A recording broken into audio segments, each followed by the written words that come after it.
What is poppin' YouTube community? A-Fizzle here, tuning with y'all on this Friday afternoon, going to this Friday evening. And I've not done a countdown in almost 4 years. And we're long overdue.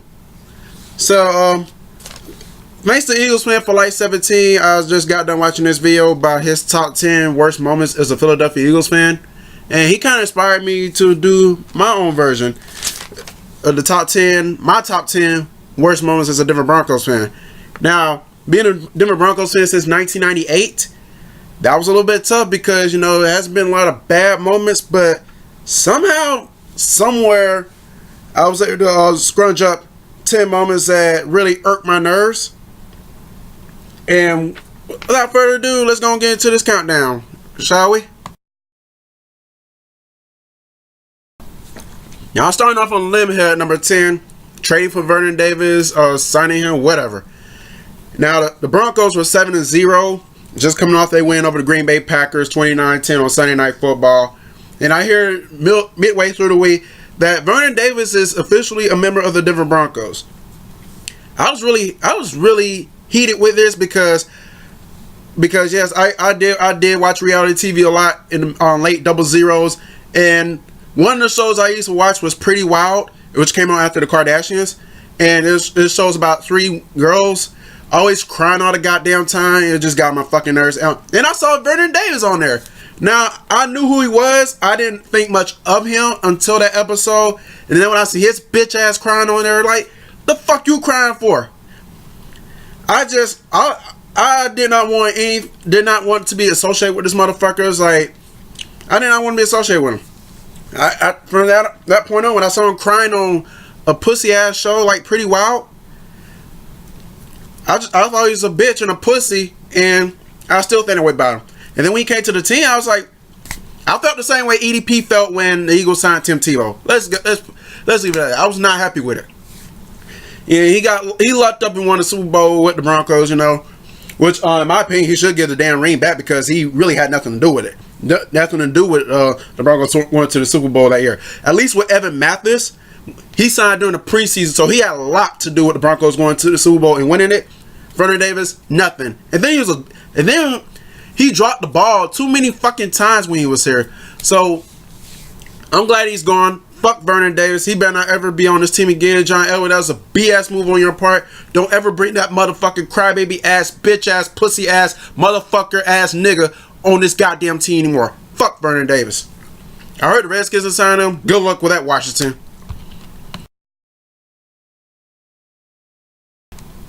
Number 9, week 11 of the 2014 NFL season.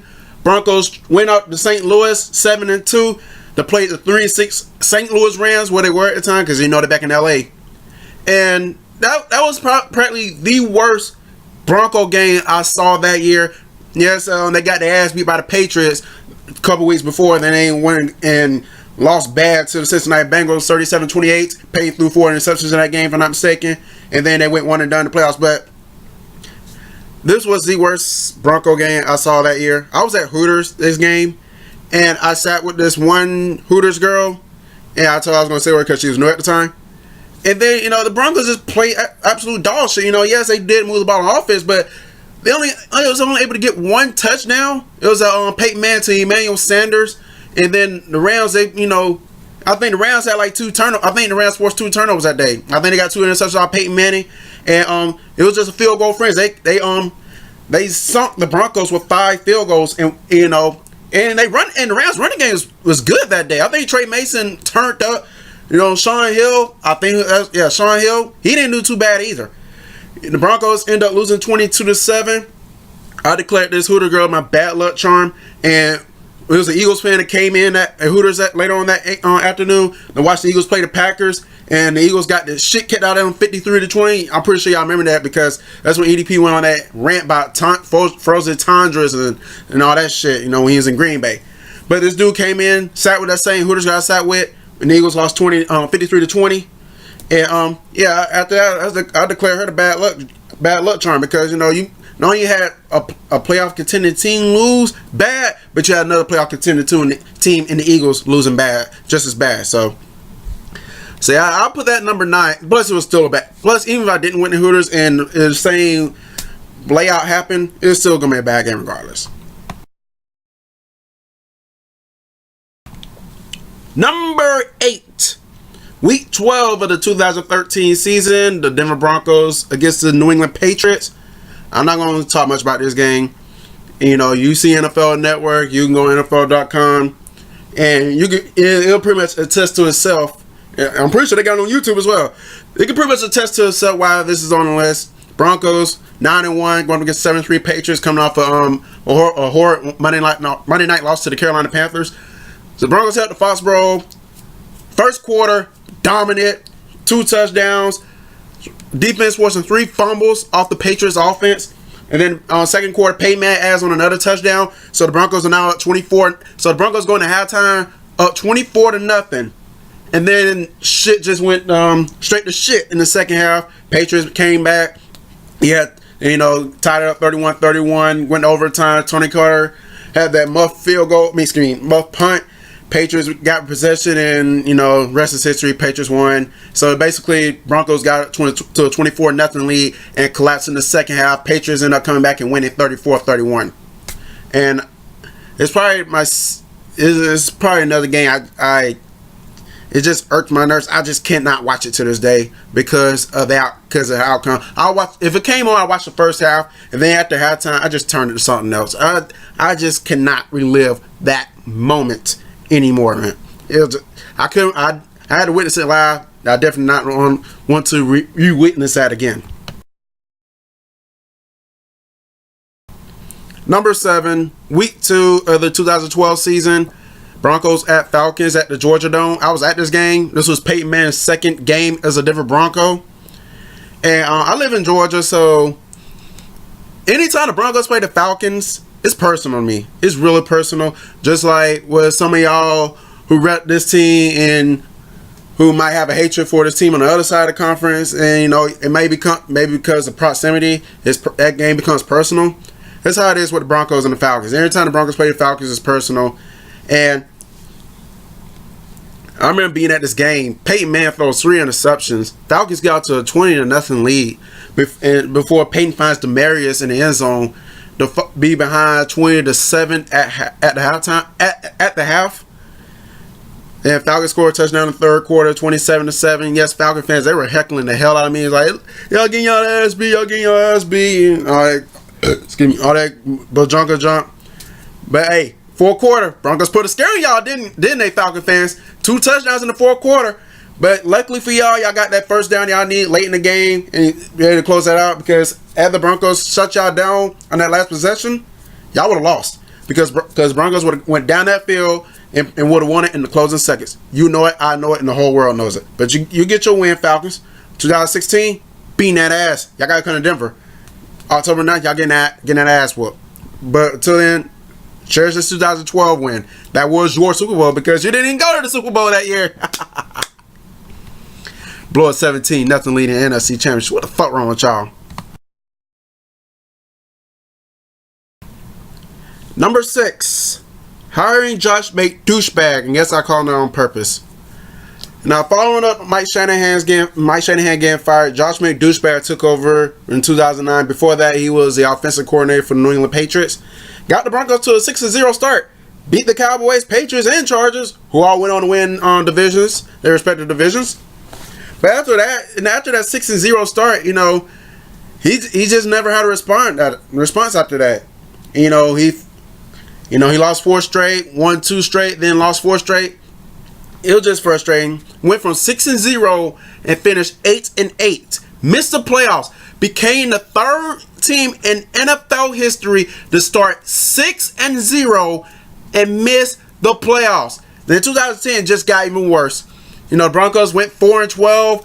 He had an offensive mind, but that defense, he just never did anything with that defense. Then he traded some of our good talent away to other teams, and the Broncos just went from a Super Bowl contending team, even though it wasn't in 2008. But you kind of get where I'm going here. Went from a Super Bowl contending team, even a playoff contending team, to like one of the worst teams in the NFL that year. to one of the worst NFL teams in no time. And then I get into debates with people like, who he got y'all Tim Tebow and Demaryius Thomas, they won a playoff game. I don't give a fuck who he brought. He could have brought the fucking mayor to the Denver Broncos. It doesn't change the fact that you suck as a head coach. Went 11-17, and and the thing that got you fired when you brought that New England bullshit over here with the fucking Spygate shit, taping the 49ers camp when y'all was over in London. Then I would say, it wasn't until a month later when they had to play the Rams in 2010. It came to light how he was a fucking scum. He's full of shit and he's a fucking cheater and a liar. And when he got fired December 9th, I was so fucking happy. I was like, get this bum ass motherfucker out of here, man. Disgracing the motherfucking colors, man. Fuck Josh May douchebag and fuck Spygate Part 2. Fuck out of here. Number 5, Spygate 2010. I just reiterated this in the last segment when I was talking about Josh May douchebag about a minute ago. So if you want to know what I had to say about Spygate, you can just go back to the last minute. And I think I just covered Spygate. I'm not finna go through this shit again. It's already out there.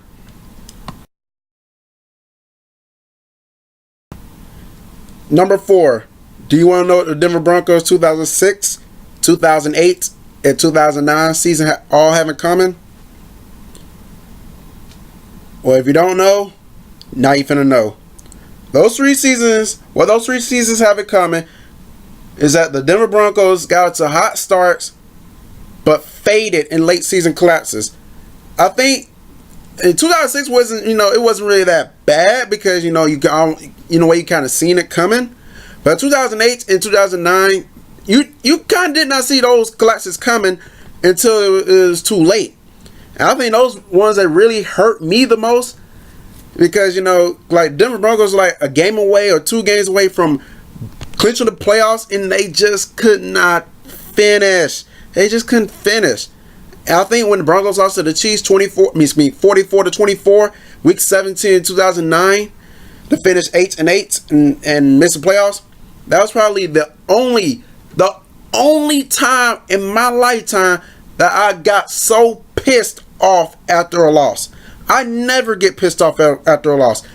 That loss, because of the circumstances that happened from week 1 all the way to week 17, it just I've had it. I was furious. I was pissed. I was furious. I just had it. I was and that's another reason I'm glad that Josh May douchebag is gone. Fuck him.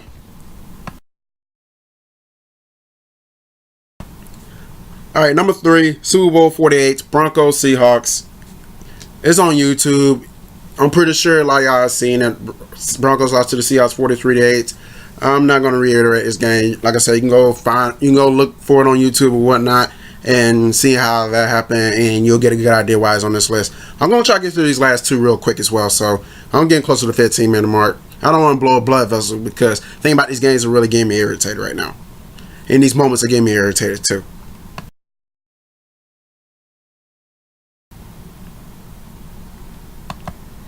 Number 2, traded Tim Tebow. I thought this was a dumb move by John Elway. I really wanted Tim Tebow to stay so he can learn from Peyton Manning when Peyton Manning was coming to the team. Casting him on to the Jets. And me being a huge Gator fan, I did not regret the move at all. It was just a horrible move. But it is what it is. I'm pretty sure Tim Tebow is doing the same right now. And finally, number 1, week 7 of 2010 season, Raiders came to Denver, beat the shit out of them 59-14. I'm not going to reiterate that anymore. The score indicates how the game went for itself. I hope y'all enjoyed this video, especially if you're a Bronco head. I know you enjoyed it. So I'm going to get up out of here while I still got my sanity. Until next time, A-Fizzle, sign out. And I'll see y'all in the MNF Stratosphere with another video coming soon.